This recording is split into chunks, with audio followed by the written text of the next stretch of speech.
case natin, sir. Uncle sir. Ankle, tuhod, shoulder. Pag ganun tayo. Okay.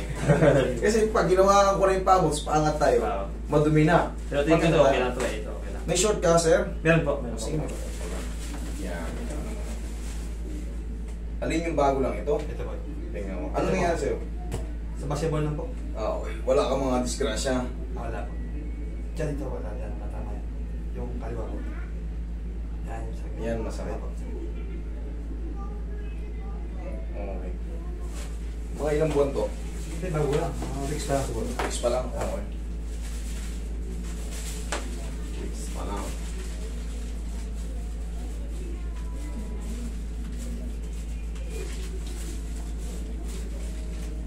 Wala tayong disgrasya sa motor, ganyan, simplang-simplang. Wala kang opera. Wala po. Okay, good. Para sure. Yung sa uncle ko naman, pina-x-ray ko, wala araw tao. Pero iyan, 2 taon na. Ilang taon na? 2 taon na. Pero, ano nararamdaman mo sa akin mo? Makirot, pag nabibenda ko, Straight ka. Yan yung mga sinasabi ko. Pag lumampas na kayo ng 2 linggo at mayroon pa rin sa tapilok, hindi na kaya ng mga ano yan. Hindi na kaya ng rest yan. Yung rest, ice, elevate, compress, elevate, hindi na kaya. Kailangan yan adjustment na talaga. Yun ang totoo.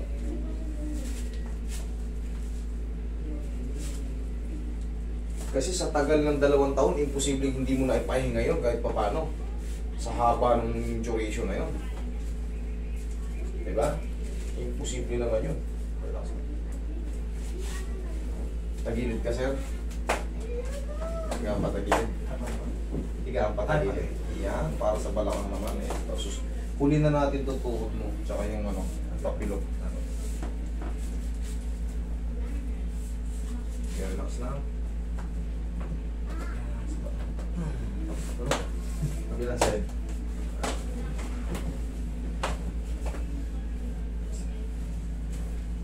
I-straight mo na sa ilalim. Yan. Okay. Yan ang tamang posisyon.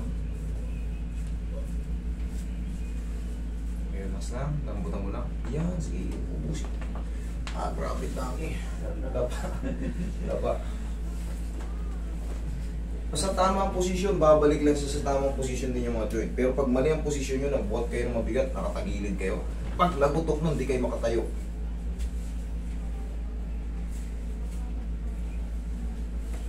Medyo malaki dito mo. Ano ba dominant mo? Kanan ka? Opo, kanan po. Mas malaki yung muscle mo rito eh. Kumpara rito sa kaliwa.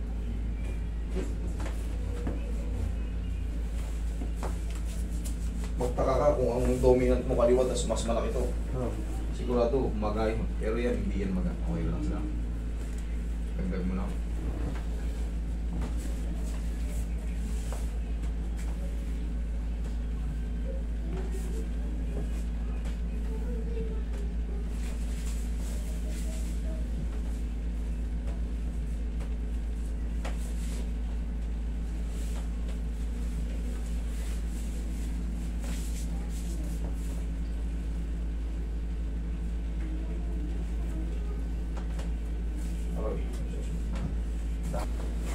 Hindi rin natin hindi nila sinasabi. Tihaya, sir. Tihaya, sir. Yan po. Kapatid. Higa. Okay na, okay na. Yung meron talaga nalilit sa dapa at tihaya eh. Nakakalito pag nakahiga ka rin sa board. Parang bang nababrainwash ka. Ay, nakakatawag doon. Tawag nawawala sa ulirat pagka inutusan ko rito. Marami nagkakamali. Tihaya. Hindi na tihaya. Pero word niya. Tagalog na yan eh. Pero pag narinig mo na yung dapa, alam mo na yung opposite nun. O, inhale. Exhale.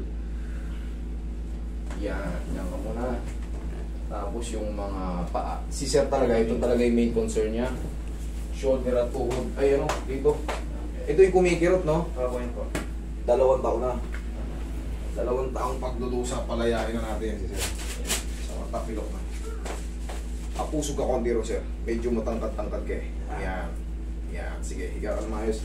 Kaliwa kanan. Kaliwa po. Nakakailang hilot na, wala pa rin eh. Nakakailang hilot na, wala pa rin. Walang lakas yung nanghihilot eh. Pag ginanito ko, medyo mahirap natin. Masakit. Apo. Pag ganito, Kaya pati ako. meron din. Dapat yan kasi wala. Katulad dito, flex ko. Apo, wala yan. Wala. Yan. Wala. Wala. Kahit malakas. Apo. Ibig sabihin may sira to kasi Apo. rambutan mo lang, yung normal lang. Pag ginanyan ko, may masakit. Apo. Pag ginanyan ko, may masakit. Ibig sabihin may umiipit. Pag ganito, wala. Wala. Pag ganito, Wala. yung pag ganito at yung pababa. Apo. So, ibig sabihin, tumutukod dito, yun ang alisin natin. Kasi dapat yan, kung normal yan sa loob ng 2 taon, katulad yan, pag naglakad ka sir, naiirita yan, no? Apo. Pag napagod yan, relax mo lang, lambutan mo lang. Relax na. Kailangan matanggal yung irritation na yan. Okay, lambutan mo lang. Isa pa.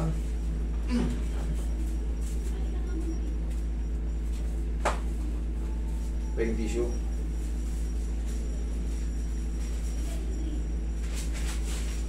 Last na to. So yung hanging ano. Meron ka rin ba sa tuhod? Wala? Wala po. Okay. Tapos sa plus ng pagmamahal.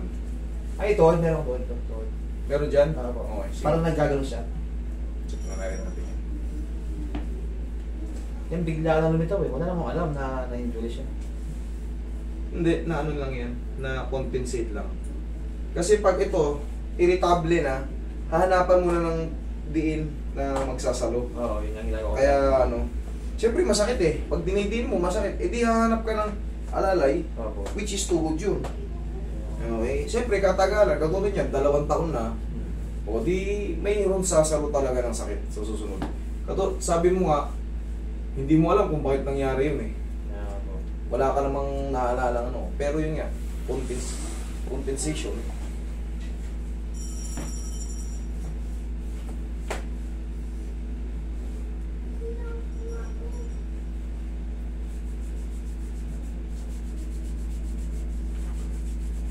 Pero pag naayos ito, wala na rin yun.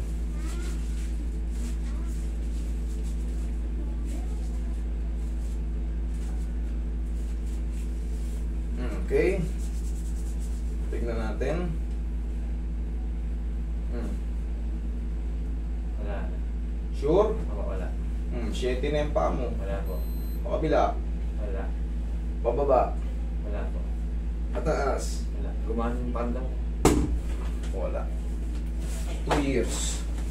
Kailangan talaga yan pag, yun nga sabi ko sa inyo, ang regular na tapilok, 2 linggo lang.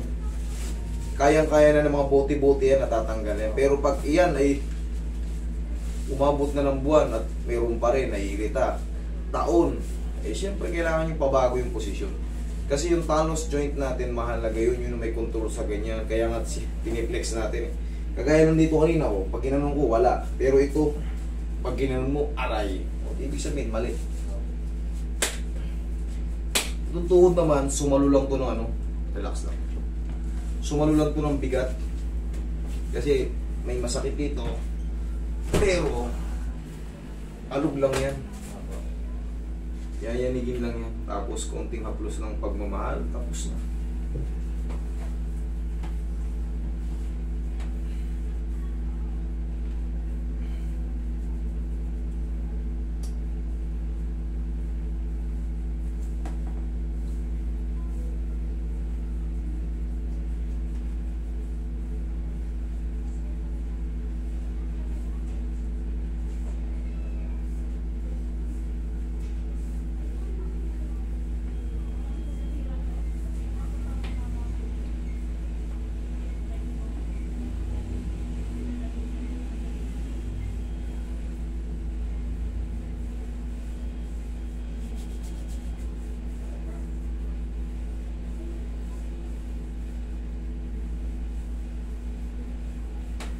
Tigasan mo to, idol.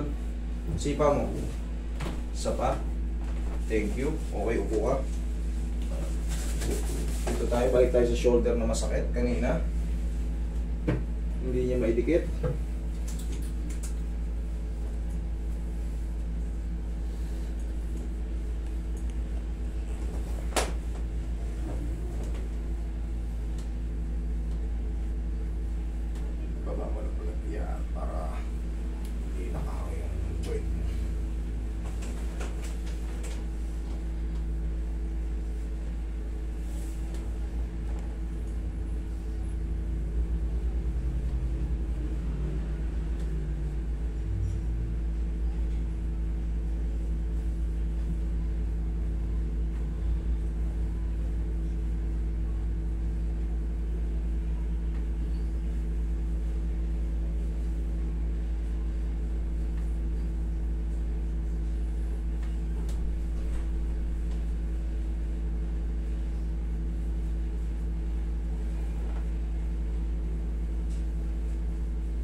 Relax lang.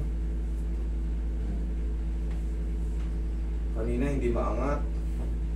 Tignan natin kung aabot na. 1, 2, 3. Oh, Wala sakit. mawala na yung sakit. Okay, idol, huwag ka lang maliligo today. Check mo. Ano, magana boss? Nawala na. Thank you. Huwag ka lang maliligo today. Ha? Bukas na.